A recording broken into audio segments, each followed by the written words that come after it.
Hari ini kita ada dengar bahawa Hamzah Zainuddin ada mengatakan bahawa satu gagasan baru akan diwujudkan di antara BN dan GPS. Gagasan satu Malaysia ada, kenapa tak nak wujudkan balik? Satu gagasan baru lah. Ini mungkin penjajaran yang baru tu lah. So jadi bila ada satu gabungan ni tu untuk menghadapi PRU15 nanti tu. So kita cerita pasal BN lah tu. Jadi apa yang BN dapat tu? Dia pertama sekali apabila Barisan Nasional mengambil keputusan untuk tidak berada di dalam Perikatan Nasional. UMNO tak nak duduk di dalam Perikatan Nasional bersama dengan Bersatu, dengan PAS, dengan PBS, dengan STAR. Maka mereka telah mengilhamkan satu idea. Kena faham ni, kenapa kena wujudkan idea gagasan perdana. Hamzah Zainuddin, korang tahulah kan, dia akan kekal jadi Menteri Dalam Negeri selagi Muhyiddin menjadi Perdana Menteri kan. Jadi kalau misalnya masih tak boleh nak tarik UMNO ni masuk di dalam PN, UMNO kekal di dalam BN. Dalam BN pula ada 4 parti. Satu UMNO, satu MCA, satu MIC dan PBRS. Jadi, kalaulah akan datang dalam pilihan raya, katakanlah mereka bekerjasama. UMNO bertanding atas tiket BN, PAS dan juga PPBM bertanding atas tiket Perikatan Nasional. Maka, kalau selepas pilihan raya, jumlah kerusi UMNO, BN, lebih banyak daripada PN, maka sudah pastilah secara tidak langsung ada valid grounds ataupun ada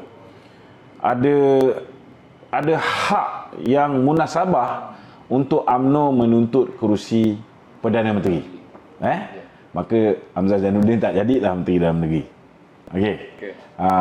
Tapi biasanya jadi nak memastikan supaya Hamzah Zainuddin ini boleh terus kekal menjadi Menteri Dalam Negeri, Azmin boleh terus kekal menjadi Timbalan Perdana Menteri, Elias Menteri Kanan 1, maka perlu diwujudkan satu gagasan yang boleh meletakkan Muhyiddin sebagai pengurusi. Jadi itu sebabnya mereka cuba nak wujudkan gagasan perdana, Muhyiddin menjadi pengurusi, walaupun lepas pilihan raya nanti katalah UMNO menang 52 kursi, PAS menang 30 kursi, PPBM menang 42 kursi, dia punya Perdana Menteri tetap Muhyiddin Yassin. Jelas. Jadi senang je, bagi saya simple. Bagi saya kalau UMNO, BN ada maruah, UMNO perlu bertanding bersendirian. Bersama dengan rakan-rakan Barisan Nasional. Tetapi kalau kita masih lagi redha untuk diri kita dikudakan oleh PPBM, jadi balaci kepada PPBM, maka ikutlah apa Hamzah cakap. Lepas tu jangan komplain. Jangan komplain bila kena bully, jangan komplain bila duit kena beku, jangan komplain bila ada pemimpin-pemimpin BN didakwa dan nak dipenjara kan. Ini baru satu je dia tunjuk, dia lepaskan Kunan, semua dah percaya dekat Muhyiddin. Aduh, saya pun tak faham lah. Saya nak beritahu, jangan berkawan dengan syaitan. Bila berkawan dengan syaitan ni, memang peringkat awal kita rasa apa yang kita dapat, kita nak tu dapat. Tetapi akhirnya nanti dia gigit tangan kita balik. Dia akan kenakan kita balik. Perjanjian ni akhirnya akan menjerut kita balik. Kena ingat tu je. Okey tu. Dengan Datuk rasa pembagian kursi itu macam mana tu? Bila dah ada GPS ni tu? Sama je. Sama je. Sebab yang paling penting sekali, kena faham, UMNO bertanding 122 kursi dalam pilihan raya lepas. So, kalaupun UMNO bertanding pada pilihan raya akan datang, kursi-kursi yang UMNO nak bertanding tu, itulah juga kursi yang PAS nak bertanding, itulah juga kursi yang PPBM yang nak bertanding. Jadi itu sebabnya saya merasakan bahawa kerjasama dengan mana-mana parti politik yang kumpulan sasarnya sama tidak akan kekal lama. Tidak akan kekal lama. Kecuali kalau betul-betul lah nak orang Melayu ni bersatu ke, nak orang Cina ni bersatu ke, senang je. Bubarkan semua parti Melayu ni, semua orang masuk satu parti. Bubarkan semua parti Cina ni, semua orang masuk satu parti. Bubarkan semua parti India ni, semua orang masuk satu parti. So nak belaga ke apa, is going to be internal fighting. Kau nak bergaduh ke, nak bertikam ke, nak apa pun dalam parti tu sendiri. Tetapi kalau selagi namanya di dalam parti yang sama, mungkinlah lidah tergigit kan, tetapi air yang ditetak pasti tidak akan berpecah. Berpecah.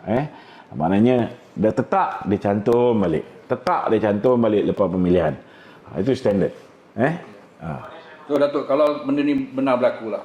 Jadi sebenarnya keputusan yang Barisan Nasional buat tu sebenarnya atas orang kata kapasiti presiden tu ataupun MPT tu sendiri tu.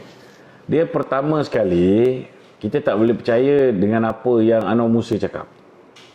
Sebab Anwar Musa hari ini masih lagi Setiausaha Agung Barisan Nasional. Tetapi saya juga difahamkan bahawa apa yang beliau kata dianggap sebagai mendahului parti. Dianggap sebagai tidak mewakili suara MT UMNO itu sendiri. Kerana kebanyakan daripada kenyataan-kenyataan yang dikeluarkan oleh Hamzah Zainuddin, oleh Taqiyuddin, ini lebih kepada kerajaan Publika. Geng-geng Publika ni je yang restu dengan kenyataan-kenyataan ni. Belum tentu kenyataan daripada Anwar Musa itu mewakili BN itu sendiri ataupun mewakili UMNO. Belum tentu. So jadi kalau nak tahu betul-betul sama ada betul ke UMNO nak menyertai gagasan perdana ni, kita tunggulah kenyataan Datuk Seri Zahid Hamidi. Kalau Datuk Zahid kata kita akan menyertai gagasan ni, itu pun tak boleh percaya. Sebab ini orang, dia boleh cakap, dia buat lain. Bukan U-turn. Munafik je tu je. Okey tu, ada netizen dalam ni kata sekiranya kalau bertanding bersendirian lah Barisan Nasional, agak-agak berapa kursi tu kita boleh menang tu? Saya difahamkan UMNO dan BN 81 hingga 84 kursi. Daripada 222 hanya 81 hingga 84 kursi saja yang nak diberikan kepada Barisan Nasional. Dalam erti kata lain, daripada 84 kursi itu, itulah kursi nak diberikan kepada MCA, itulah kursi nak diberikan kepada MIC, itulah kursi nak diberikan kepada PBRS.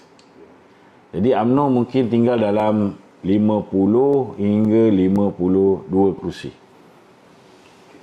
Paling banyak pun 54. 24 kursi maksimum. Banyak lari. Tu tak ada. Banyak lari. Dulu 122 tu kan. Dulu kita bertanding 122 kursi. Dalam keadaan kita difitnah, kita dihina, kita dicaci, kita diburukkan imej oleh Muhyiddin, oleh Mahathir, oleh Rafizi Ramli, Raja Formula Negara, oleh Tony Puah. Ni Rafizi dah keluar balik daripada gua ni. Aku dengar dah keluar balik daripada gua. Ya. Walaupun masih pakai cawat kan. Ni ada netizen tanya,